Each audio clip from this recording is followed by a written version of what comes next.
Assalamu alaikum students. Today we are going to start our first chapter, that is physical quantities and measurements. Physical quantities mean all those quantities which are measurable. Before moving towards our first chapter of physics, it's important to know about science. Science क्या है? What is science? Science Latin word scientia से drive हुआ है. इसे आप differently pronounce कर सकते हैं, साइंटिया, साइंशिया, जिसका मतलब होता है नॉलेज. नॉलेज को कहते हैं साइंस. वो नॉलेज जो हमें ऑब्जर्वेशन और एक्सपेरिमेंटेशन से मिलती है, उस नॉलेज को हम साइंस कहते हैं. Science is completely based on knowledge and that knowledge which is obtained by observation and experimentation. Science has old name, that is natural philosophy. Science को पुराने वक्तों में नेचुरल फिलॉसफी कहा जाता था. जैसे जैसे टाइम पास होता गया पता चला कि हम हर चीज़ को एक साइंस की स्ट्रीम में नहीं पढ़ सकते, इसे डिफरेंटली डिवाइड करना होगा. तो फिर इसे 2 स्ट्रीम्स में डिवाइड किया गया साइंस को. One is physical sciences, another one is biological sciences.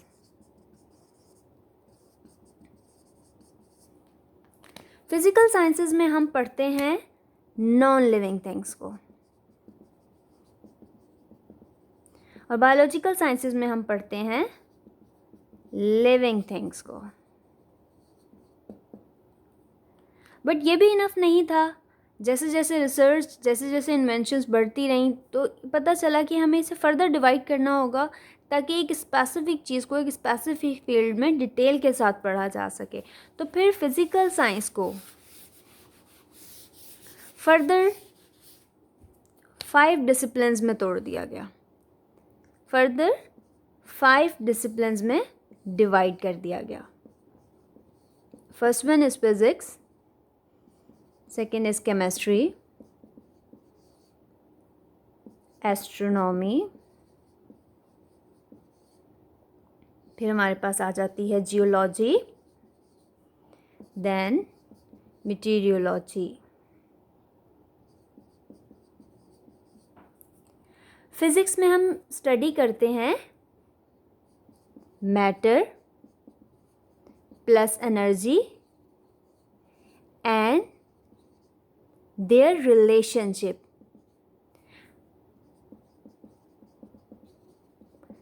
Physics में हम क्या पढ़ते हैं? मैटर को पढ़ते हैं. मैटर क्या होता है? Everything that having a mass and occupy space is called matter. हर वो चीज़ जो जगह रखती है और जिसका कुछ ना कुछ वॉल्यूम होता है और कुछ ना कुछ मास होता है, उसे हम मैटर कहते हैं. तो मैटर और एनर्जी के आपस में रिलेशनशिप हम साइंस की ब्रांच फिज़िक्स में पढ़ते हैं. Second is chemistry. केमिस्ट्री में हम केमिकल रिएक्शंस पढ़ते हैं. केमिकल रिएक्शंस की स्टडी करते हैं. डिफरेंट मेडिसिन्स बन रही हैं, डिफरेंट ड्रग्स बन रहे हैं, आपकी डेली लाइफ के सोप हैं, शैम्पू है, डिटर्जेंट्स हैं, पेस्टिसाइड्स हैं, इंसेक्टिसाइड्स हैं, पेंट्स हैं, डिफरेंट टाइप के केमिकल्स हैं. बेसिकली वो केमिकल रिएक्शंस से बने हैं. तो केमिकल रिएक्शंस की स्टडी हम केमिस्ट्री में करते हैं. वो जो भी केमिकल रिएक्शन हो रहा है उसमें different elements and compounds use हुए हैं, तो उनकी कॉम्पोजिशन क्या है, उनका स्ट्रक्चर क्या है, वो सब हमने केमिस्ट्री में पढ़ना है. एस्ट्रोनॉमी में हमने स्टार्स और गैलेक्सीज़ के बारे में पढ़ना होता है. हमारी गैलेक्सी क्या कहलाती है? मिल्की वे गैलेक्सी. तो इसके अलावा बहुत मिलियंस ऑफ गैलेक्सीज़ यूनिवर्स में प्रेजेंट है, तो उनकी स्टडी, स्टार्स की स्टडी हम एस्ट्रोनॉमी में करते हैं. जियोलॉजी में हम अर्थ की स्टडी करते हैं. जियोलॉजी में हम अर्थ की स्टडी करते हैं. और मटीरियोलॉजी में हम किस चीज़ की स्टडी करते हैं? वेदर की. तो साइंस को स्पेशली फिज़िकल साइंसेस को 5 डिफरेंट स्ट्रीम्स में 5 डिफरेंट डिसिप्लिन्स में डिवाइड कर दिया गया है. हमारा मेन फोकस है फिज़िक्स. What is physics? जैसे कि अभी मैंने आपको बताया कि फ़िज़िक्स क्या है. Physics is the study of matter and energy and their relationship with each other. Matter और एनर्जी की स्टडी फिज़िक्स में की जाती है। फिज़िक्स के हमारी डेली लाइफ में बहुत यूजेस हैं। फिज़िक्स के बिना हम अपनी डेली रूटीन, डेली लाइफ को तसव्वुर भी नहीं कर सकते। क्या आप लाइट के बिना अपनी लाइफ सोच सकते हैं? नहीं सोच सकते। तो लाइट फिज़िक्स की एक बहुत बड़ी ब्लेसिंग है। फिज़िक्स में हम लाइट की स्टडी करते हैं। क्या आप अपनी लाइफ आप कार्स के बिना सोच सकते हैं? नहीं। तो कार्स का कंप्लीट मैकेनिज्म बेस करता है लॉ ऑफ मैकेनिक्स पर, जो हम फिज़िक्स में पढ़ते हैं। रेफ्रिजरेटर के बिना आप अपनी लाइफ सोच सकते हैं? नो। रेफ्रिजरेटर कंप्लीटली बेस्ड है फिज़िक्स के लॉज ऑफ थर्मोडायनामिक्स पे। तो फिज़िक्स के बिना डेली लाइफ सोची ही नहीं जा सकती। आप पुली के बिना अपनी लाइफ सोच सकते हैं, जिससे आप डिफरेंट वेट्स को लिफ्ट करते हैं? नहीं सोच सकते। पुली वर्क करता है कम्प्लीटली फिज़िक्स के लॉज पर। तो फिज़िक्स के बिना लाइफ को सोचना बहुत मुश्किल है। आपका TV, computer, telephone, vacuum cleaner, mobile phone, आपके जितने भी डोमेस्टिक अप्लायंसेस हैं, आप एरोप्लेन्स हैं, इवन कि आपका जो मोबाइल है वो आपके पाम से भी छोटा होता है। तो ये सारी चीज़ें, ये जितनी भी अप्लायंसेस हैं, जितनी भी इलेक्ट्रॉनिक की चीज़ें हैं, ये सब हम फिज़िक्स में पढ़ते हैं। फिज़िक्स के लॉज इन पर अप्लाई होते हैं। तो क्या आप इन चीज़ों के बिना अपनी लाइफ तसव्वुर कर सकते हैं? नहीं। तो फिर आप फिज़िक्स के बिना कैसे सोच सकते हैं? Physics is the main branch of science. Further अब हम मूव करते हैं फिज़िक्स की ब्रांचेस की तरफ। ब्रांचेस ऑफ फिज़िक्स, जो कि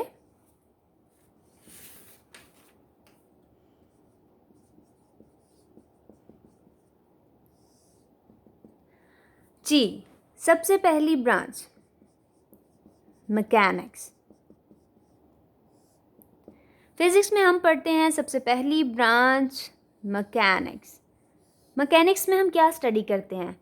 हम मोशन ऑफ ऑब्जेक्ट्स और उसके कॉजेज़ एंड इफ़ेक्ट्स पढ़ते हैं। कॉजेज़ एंड इफ़ेक्ट्स पढ़ते हैं। The study of motion of objects is causes and effect. एक कार है, वो ए पॉइंट से मूव की है और बी पॉइंट तक पहुंची है। तो उसकी क्या स्पीड थी, क्या एक्सीलरेशन थी, कितना डिस्टेंस कवर किया, किस वेलोसिटी से मूव की, किस डायरेक्शन में मूव की, ये सारी चीज़ें हम फिज़िक्स की ब्रांच मैकेनिज़्म में डिस्कस करते हैं, मैकेनिक्स में डिस्कस करते हैं। इसके अलावा एक बॉल है, फुटबॉल है, वो लीनियर मोशन में मूव कर रही है। फुटबॉल या प्रोजेक्टाइल मोशन उसमें प्रोजेक्टाइल में मूव कर रही है या लीनियरली डिस्टेंस कवर कर रही है। तो ये सब हम चीज़ें किस में डिस्कस करते हैं? फिज़िक्स की ब्रांच मैकेनिक्स में। नेक्स्ट हम आ जाते हैं फिज़िक्स की नेक्स्ट ब्रांच की तरफ, दैट इज़ हीट। हीट में हम क्या पढ़ते हैं?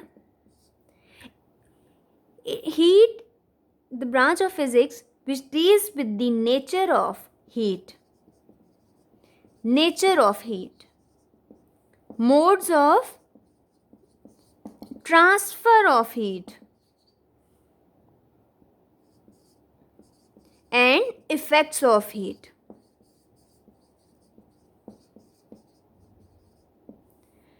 फिजिक्स की ब्रांच हीट में हमने पढ़ना है कि हीट की नेचर क्या होती है, modes of transfer of heat क्या हैं, कन्वेक्शन है, कंडक्शन है, रेडिएशन है, उसके इफ़ेक्ट्स क्या हैं।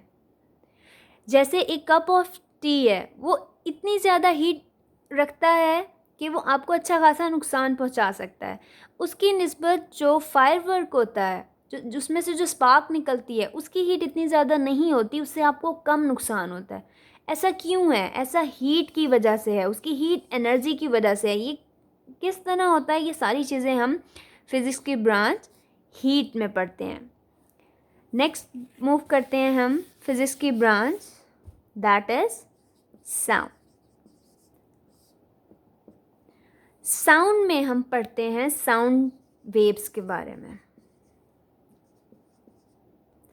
वेव्स की प्रोडक्शन के बारे में कि वेव्स, साउंड की वेव्स प्रोड्यूस कैसे होती हैं, उन वेव्स की प्रॉपर्टीज़ क्या हैं, उन वेव्स की एप्लीकेशंस क्या हैं।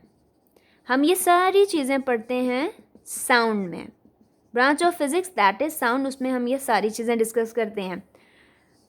आप कोई बात करते हैं तो वो वेव्स की फॉर्म में जिससे आप बात कर रहे हैं उस तक पहुंचती है। अगर तो इसका मैग्नीट्यूड, इस वेव का मैग्नीट्यूड बहुत ज़्यादा हो तो यूनिवर्स में सिर्फ साउंड ही रह जाए। इसका मैग्नीट्यूड कम होता है जिसकी वजह से थोड़े टाइम के बाद, थोड़े डिस्टेंस के बाद आवाज़ कट जाती है, सुनाई नहीं देती। वरना तो यूनिवर्स में इतनी तरह के ब्लास्ट हो रहे हैं, तो वो सारे साउंड्स अगर हमें अर्थ पर आने लग जाएं तो सोचें किस तरह की नॉइज़ेस हमें सुनाई देंगी। सो मैग्नीट्यूड का शॉर्ट होना, साउंड की वेव्स का के मैग्नीट्यूड का शॉर्ट होना, ये बहुत ही ज़्यादा यूज़फुल है। नेक्स्ट हम आ जाते हैं फिज़िक्स की ब्रांच पर, दैट इज़ लाइट, जिसे हम ऑप्टिक्स भी कहते हैं। It is the study of physical aspects of light. इसमें हम लाइट की स्टडी करते हैं, स्टडी ऑफ लाइट। लाइट की प्रॉपर्टीज़ क्या हैं हम वो जानते हैं, किस तरह बिहेव करती है लाइट, उसकी वर्किंग क्या है, and use of optical instruments, ये सब हम स्टडी करते हैं फिजिक्स की ब्रांच लाइट में कि लाइट की प्रॉपर्टीज़ क्या हैं, वो वर्क कैसे करती है, और यूज़ ऑफ ऑप्टिकल इंस्ट्रूमेंट, जितने भी ऑप्टिकल इंस्ट्रूमेंट हैं उनके यूजेस क्या हैं, उन्हें किस तरह यूज़ किया जाता है। Light basically packet of energy है, एनर्जी पैकेट्स को हम